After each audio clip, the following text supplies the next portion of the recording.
को होने जा रहा है बिजनेस स्टडीज यानी कि व्यवसाय अध्ययन का पेपर। बहुत जल्द आप सभी लोग एग्जामिनेशन हॉल में बैठकर अपनी 12वीं की परीक्षा लिखने वाले हो। आज की डेट में सभी बच्चे एक ऐसी वीडियो की तलाश में हैं जो उनके एग्जामिनेशन के डर को खत्म कर दे। तो आज की इस वीडियो में मैं आपके लिए लेकर आई हूँ आपके डर का समाधान, जिसका नाम है 50 IMP क्वेश्चंस। अगर आपने ये 50 क्वेश्चंस कर लिए तो आपके एग्जामिनेशन में 80% से ज्यादा मार्क्स आने तो बिल्कुल कंफर्म है। इन क्वेश्चंस के आंसर्स आपको कैसे एग्जाम में लिखने हैं वो भी आपको PDF द्वारा पता चल जाएगा। हेलो एवरीवन, स्वागत है आपका अरिविहान के इस YouTube चैनल पर, जहां पर आज की इस वीडियो में हम क्या करने वाले हैं। आज की इस वीडियो में हम करेंगे 50 IMP क्वेश्चंस। मतलब यहाँ पर आपकी अंतिम युद्ध की अंतिम तैयारी होने वाली है, जहां पर अगर आपने ये 50 क्वेश्चंस 50 IMP क्वेश्चंस अगर आपने कर लिए तो आपके अच्छे मार्क्स आने से कोई भी नहीं रोक सकता। ऐसे स्टूडेंट्स जिन्होंने अच्छा खासा पढ़ रखा है, ये 50 क्वेश्चंस उनको बहुत ही ज्यादा हेल्प करने वाले हैं। और यहाँ पर आपको इन 50 क्वेश्चंस की जो आंसर्स रहेंगे उसकी अलग से PDF भी मिल जाएगी। मतलब यहाँ पर आपको ये भी पता चल जाएगा कि आपको अपने एग्जामिनेशन में कैसे आंसर को लिखना है।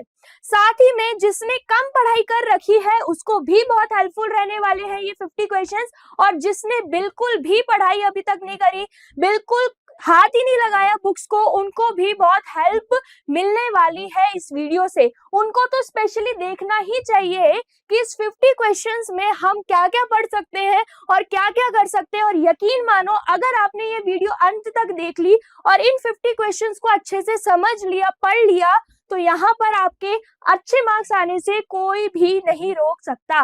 तो इस वीडियो को आपको क्या करना है, इस वीडियो को अंत तक देखना है। और वीडियो अच्छी लगे तो वीडियो को लाइक, कमेंट और शेयर भी जरूर करना है, खासकर अपने दोस्तों के साथ।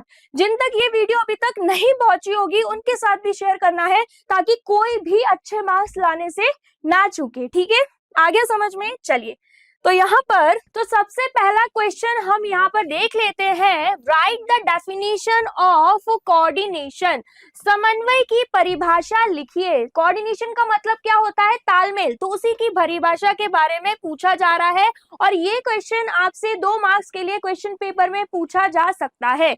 ठीक है, नेक्स्ट क्वेश्चन देख लेते हैं। Why is management called intangible force. Management को इंटेंजिबल फोर्स क्यों बोला जाता है? प्रबंधन को एक अमूर्त शक्ति क्यों कहा जाता है? और आपको पता है ये अमूर्त शक्ति फीचर है किसका? मैनेजमेंट का फीचर है। और ये क्वेश्चन भी आपसे एग्जाम में 2 मार्क्स के लिए पूछा जा सकता है। ठीक है, नेक्स्ट हम देख लेते हैं। What is meant bye motion study. गति अध्ययन से आप क्या समझते हैं? तो बस यहाँ पर हमें मीनिंग लिखना है। ये आपने सेकंड चैप्टर में भी पढ़ा होगा, ये भी 2 मार्क्स के लिए पूछा जा सकता है। उसके बाद हम देख लेते हैं what is meant by principle of discipline. Discipline का जो प्रिंसिपल है उसका मतलब पूछा जा रहा है। अनुशासन के सिद्धांत से आप क्या समझते हैं? और ये वाला क्वेश्चन भी आपसे 2 मार्क्स के लिए पूछा जा सकता है। ठीक है, नेक्स्ट हम देख लेते हैं what is meant by liberalisation. उदारीकरण से क्या अभिप्राय है? और ये क्वेश्चन भी आपसे 2 मार्क्स के लिए पूछा जा सकता है। ठीक है, नेक्स्ट हम देख लेते हैं what is meant by globalisation. वैश्वीकरण से क्या अभिप्राय है? और ये वाला क्वेश्चन भी आपसे 2 मार्क्स के लिए पूछा जा सकता है। जो भी 2 मार्क्स वाले क्वेश्चन है आपको थोड़ा और ज्यादा डिटेलिंग में इनको याद करना पड़ेगा कि अगर 3 मार्क्स में भी पूछ ले तो हम इनको अच्छे से लिख पाए। ठीक है, चलिए नेक्स्ट हम देख लेते हैं व्हाट इज प्लानिंग। नियोजन क्या है? और ऐसा क्वेश्चन भी आपसे 2 मार्क्स के लिए पूछा जा सकता है। ठीक है, नेक्स्ट क्या है? What is budget. बजट क्या है? और ये वाला क्वेश्चन भी आपसे 2 मार्क्स के लिए पूछा जा सकता है। नेक्स्ट हम देख लेते हैं what is meant by organisation. संगठन से क्या अभिप्राय है? और ये वाला क्वेश्चन भी एग्जाम में 2 मार्क्स के लिए पूछा जा सकता है। उसके बाद define the delegation of authority. अधिकारों के प्रत्योजन की परिभाषा लिखिए। प्रत्यायोजन की परिभाषा लिखिए। और ऐसा क्वेश्चन भी आपसे पेपर में 2 मार्क्स के लिए पूछा जा सकता है। ठीक है, नेक्स्ट क्या है? Why is the work of recruitment important in today's environment. आज के परिवेश में भर्ती का कार्य क्यों महत्वपूर्ण है, और ये क्वेश्चन भी आपसे 2 मार्क्स के लिए पूछा जा सकता है, ठीक है। फिर उसके बाद व्हाट इज अप्रेंटिसशिप प्रोग्राम, प्रशिक्षार्थी कार्यक्रम क्या है, तो ये वाला क्वेश्चन भी आपसे कितने मार्क्स के लिए पूछा जा सकता है, 2 मार्क्स के लिए, ठीक है। नेक्स्ट क्या है, what is meant bye economic environment, आर्थिक पर्यावरण से क्या अभिप्राय है, ठीक है, और ये वाला क्वेश्चन भी आपसे 2 मार्क्स के लिए पूछा जा सकता है, ठीक है। नेक्स्ट क्या है, right the meaning of business environment, व्यवसायिक पर्यावरण का अर्थ लिखिए, और ये वाला क्वेश्चन भी आपसे 2 मार्क्स के लिए पूछा जा सकता है, ठीक है। नेक्स्ट क्या है, how does working capital affect both the liquidity as well as profitability of a business, कार्यशील पूंजी व्यवसाय की तरलता तथा लाभप्रदता दोनों को कैसे प्रभावित करती है, और ये वाला क्वेश्चन भी आपसे क्वेश्चन पेपर में 2 मार्क्स के लिए पूछा जा सकता है, ठीक है। नेक्स्ट क्या है, इन्वेस्टमेंट डिसीजन में भी लॉन्ग टर्म और शॉर्ट टर्म एक्सप्लेन, निवेश निर्णय दीर्घकालीन या अल्पकालीन हो सकता है, स्पष्ट कीजिए, और ऐसा क्वेश्चन भी आपसे 2 मार्क्स के लिए पूछा जा सकता है। अभी हम सिर्फ 2 मार्क्स वाले क्वेश्चन देख रहे हैं, ठीक है। नेक्स्ट क्या है, what is meant bye labelling, labelling से क्या अभिप्राय है, और ऐसा क्वेश्चन भी 2 मार्क्स के लिए पूछा जा सकता है, ठीक है। नेक्स्ट क्या है, right any 2 advantages of packaging, packaging के कोई 2 लाभ लिखिए, और ये क्वेश्चन भी आपसे 2 मार्क्स के लिए पूछा जा सकता है, ठीक है। नेक्स्ट क्वेश्चन क्या है, what is meant by consumer protection, last chapter में से ये क्वेश्चन पूछा गया है, उपभोक्ता संरक्षण से क्या अभिप्राय है, और ये क्वेश्चन भी 2 मार्क्स के लिए पूछा जा सकता है।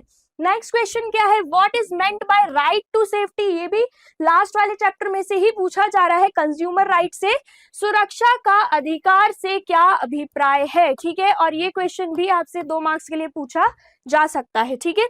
नेक्स्ट हम देख लेते हैं, right any 3 importance of management, management क्यों जरूरी है उसकी इंपॉर्टेंस बतानी है, कोई भी 3, प्रबंधन का कोई 3 महत्व लिखिए, 3 महत्व बोला जा रहा है तो मतलब ये 3 मार्क्स के लिए आ सकता है, ठीक है। आपको क्या करना है, 4 पॉइंट्स देख लेने हैं, अगर 4 मार्क्स के लिए भी पूछा जाए तो आपको आंसर आ जाए, ठीक है, ऐसे याद करना है। नेक्स्ट क्वेश्चन क्या है, explain any 3 primary function of management, जो प्राइमरी फंक्शंस होते हैं मैनेजमेंट के, जैसे कि स्टार्टिंग कहाँ से होती है, प्लानिंग से, फिर ऑर्गेनाइजिंग, ठीक है, फिर उसके बाद स्टाफिंग, फिर उसके बाद क्या आता है, डायरेक्टिंग, फिर कंट्रोलिंग, ठीक है, उसमें से 3 लिखने हैं अपन को। प्रबंधन के कोई 3 प्राथमिक कार्य समझाइए, और ये आपसे 3 मार्क्स के लिए पूछा जा सकता है। 4 मार्क्स के लिए पूछा जाए तो आपको उस हिसाब से तैयारी करनी है, आपको पता होने चाहिए मैनेजमेंट के फंक्शंस क्या होते हैं, ठीक है।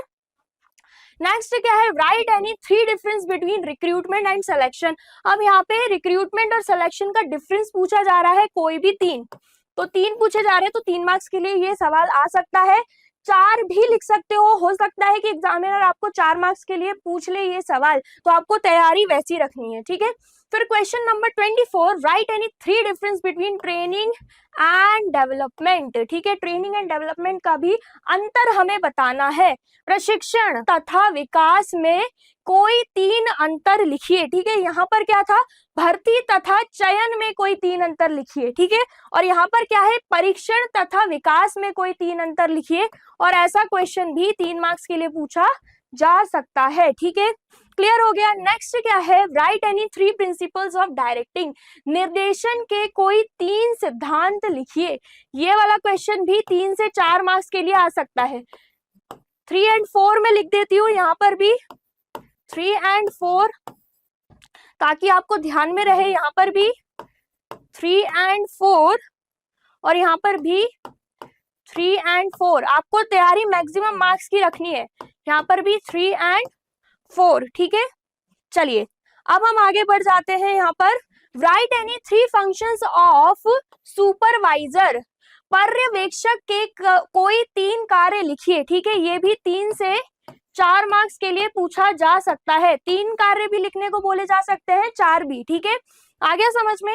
नेक्स्ट क्या है, explain any 3 essential elements of effective control system, एक प्रभावी नियंत्रण प्रणाली के कोई 3 आवश्यक तत्व समझाइए, ठीक है, ये वाला क्वेश्चन भी 3 से 4 मार्क्स के लिए पूछा जा सकता है। ठीक है, मैक्सिमम चांसेस ये है कि 3 मार्क्स के लिए आए, लेकिन हमें क्या करना है, हमें मैक्सिमम मार्क्स का सोचना है, मैक्सिमम चांसेस का नहीं सोचना। ठीक है, नेक्स्ट क्या है, explain any 3 limitation of control, नियंत्रण की कोई 3 सीमाएं समझाइए। और ये वाला क्वेश्चन भी 3 से 4 मार्क्स के लिए पूछा जा सकता है। ठीक है, नेक्स्ट क्या है, right any 4 difference between rules and policies, rules and policies का डिफरेंस पूछा जा रहा है, नियम तथा नीतियों में कोई 4 अंतर लिखिए। और ये वाला क्वेश्चन भी 3 से 4 मार्क्स के लिए पूछा जा सकता है। ठीक है, नेक्स्ट क्या है, right any 4 difference between method and procedure, method and procedure के 4 अंतर बताने हैं, विधि तथा प्रक्रिया में कोई 4 अंतर लिखिए। और ये वाला क्वेश्चन भी 4 मार्क्स के लिए पूछा जा सकता है। हो सकता है आपकी किस्मत अच्छी हुई तो 3 मार्क्स के लिए पूछा जाए। नेक्स्ट क्या है, right any 4 difference between formal organisation and informal organisation, औपचारिक संगठन तथा अनौपचारिक संगठन में कोई 4 अंतर लिखिए। ये वाला क्वेश्चन 4 मार्क्स के लिए आ सकता है।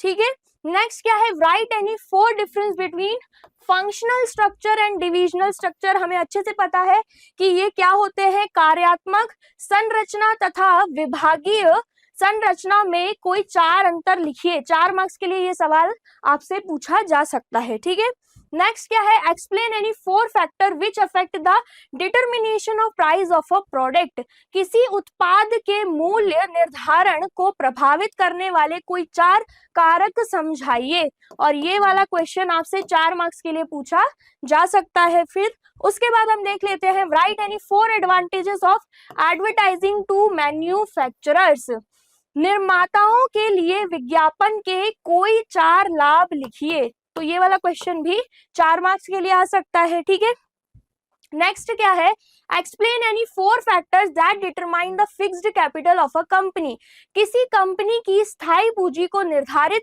करने वाले कोई 4 कारक समझाइए। और ये वाला क्वेश्चन भी 4 मार्क्स के लिए आ सकता है। ठीक है, उसके बाद देख लेते हैं, how is management a profession, प्रबंधन एक व्यवसाय कैसे है, स्पष्ट कीजिए। और ये वाला क्वेश्चन जो है सिर्फ और सिर्फ 2 मार्क्स के लिए पूछा जा सकता है, 2 से 3, इससे ज्यादा नहीं। ठीक है, फिर उसके बाद क्या है, right any 2 advantages of internal sources of recruitment, next क्या है, भर्ती के आंतरिक स्रोतों के कोई 2 लाभ लिखिए। ठीक है, आ गया समझ में। तो यहाँ पर 2 लाभ पूछे हैं तो 2 मार्क्स के लिए पूछा जाएगा। हो सकता है आपसे 3 से 4 लाभ पूछ लिए जाए, तो आपको मैक्सिमम की तैयारी करनी होगी। ठीक है, क्वेश्चन में बता रही हूँ कि मैक्सिमम चांसेस है 2 एडवांटेजेस पूछे, लेकिन हो सकता है कि 4 पूछ लिया जाए। ठीक है, तो आपको तैयारी वैसी ही रखनी है।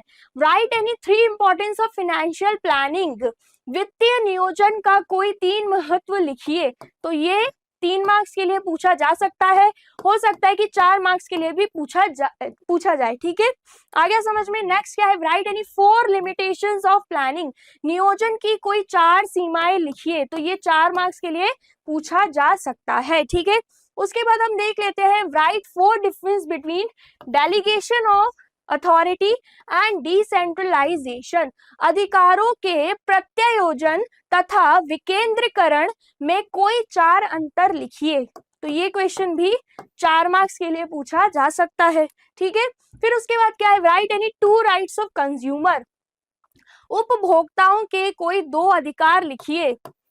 तो ये 2 मार्क्स के लिए आ सकता है, लेकिन अगर 4 राइट्स पूछ लिए गए तो आपको आने चाहिए राइट्स। ठीक है, तो इसको 2 मार्क्स की तरह मत करना, 4 मार्क्स की तरह करना। ठीक है, उसके बाद क्या है, right any 2 advantage of functional organisation, कार्यात्मक संगठन के कोई 2 लाभ लिखिए। अब ये 4 लाभ भी पूछ सकते हैं, तो यहाँ पर 2 मार्क्स के लिए सवाल दिया है, लेकिन आपको तैयारी कितने की करनी है, 4 की।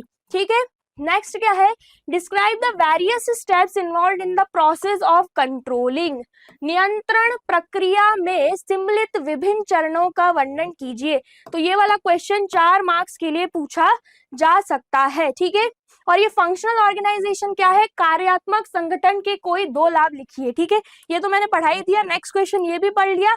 अब हम 44 क्वेश्चन पे आ जाते हैं, right any 4 principles of Fayol, Fayol के कोई 4 सिद्धांत लिखिए। कितने मार्क्स के लिए आ सकता है, 4 मार्क्स के लिए। ठीक है, नेक्स्ट क्या है, what is meant bye technological environment, प्रौद्योगिकी पर्यावरण से क्या अभिप्राय है। तो ये वाला क्वेश्चन जो है 2 मार्क्स के लिए पूछा जा सकता है, ठीक है। नेक्स्ट हम देख लेते हैं 46 वाला, planning is an intellectual process, explain. नियोजन एक बौद्धिक प्रक्रिया है, स्पष्ट कीजिए। तो ये क्वेश्चन वैसे तो 2 मार्क्स के लिए आता है, हो सकता है 3 मार्क्स के लिए भी पूछा जाए, तो तैयारी हमें भरपूर रखनी है। फिर उसके बाद differentiate between advertising and personal selling, विज्ञापन तथा व्यक्तिगत प्रक्रिया में अंतर स्पष्ट कीजिए। ये आपसे 4 मार्क्स के लिए पूछा जा सकता है। उसके बाद explain any 4 external sources of recruitment, भर्ती के कोई 4 बाहरी स्रोत समझाइए। तो यहाँ पर ये वाला क्वेश्चन 4 मार्क्स के लिए आ सकता है, ठीक है। नेक्स्ट क्या है, right steps of planning process, नियोजन प्रक्रिया के चरण लिखिए। तो ये क्वेश्चन भी 4 मार्क्स के लिए आ सकता है। और उसके बाद लास्ट क्वेश्चन क्या है, right any 4 characteristics of an ideal financial plan, एक आदर्श वित्तीय योजना की कोई 4 विशेषताएं लिखिए। तो ये वाला क्वेश्चन भी 4 मार्क्स के लिए पूछा जा सकता है। तो यहाँ पर हमने क्या किया है, यहाँ पर हमने पूरे 50 IMP क्वेश्चंस देख लिए हैं और हमने ये नहीं देखा है कि इनके मैक्सिमम चांसेस है, बल्कि हमने ये देखा है कि मैक्सिमम नंबर के लिए कितना पूछा जा सकता है। तो हम तैयारी भी वैसी रखेंगे। वीडियो अगर अच्छी लगी है तो एक बार फिर से बोलती हूँ, वीडियो को लाइक, कमेंट एंड शेयर करना और कमेंट करके बताना क्या ये क्वेश्चंस आपको हेल्पफुल लगे हैं। PDF आपको नीचे मिल ही जाएगी डिस्क्रिप्शन बॉक्स में। अब हम मिलते हैं नेक्स्ट किसी लेक्चर में। Till then take care, bye bye.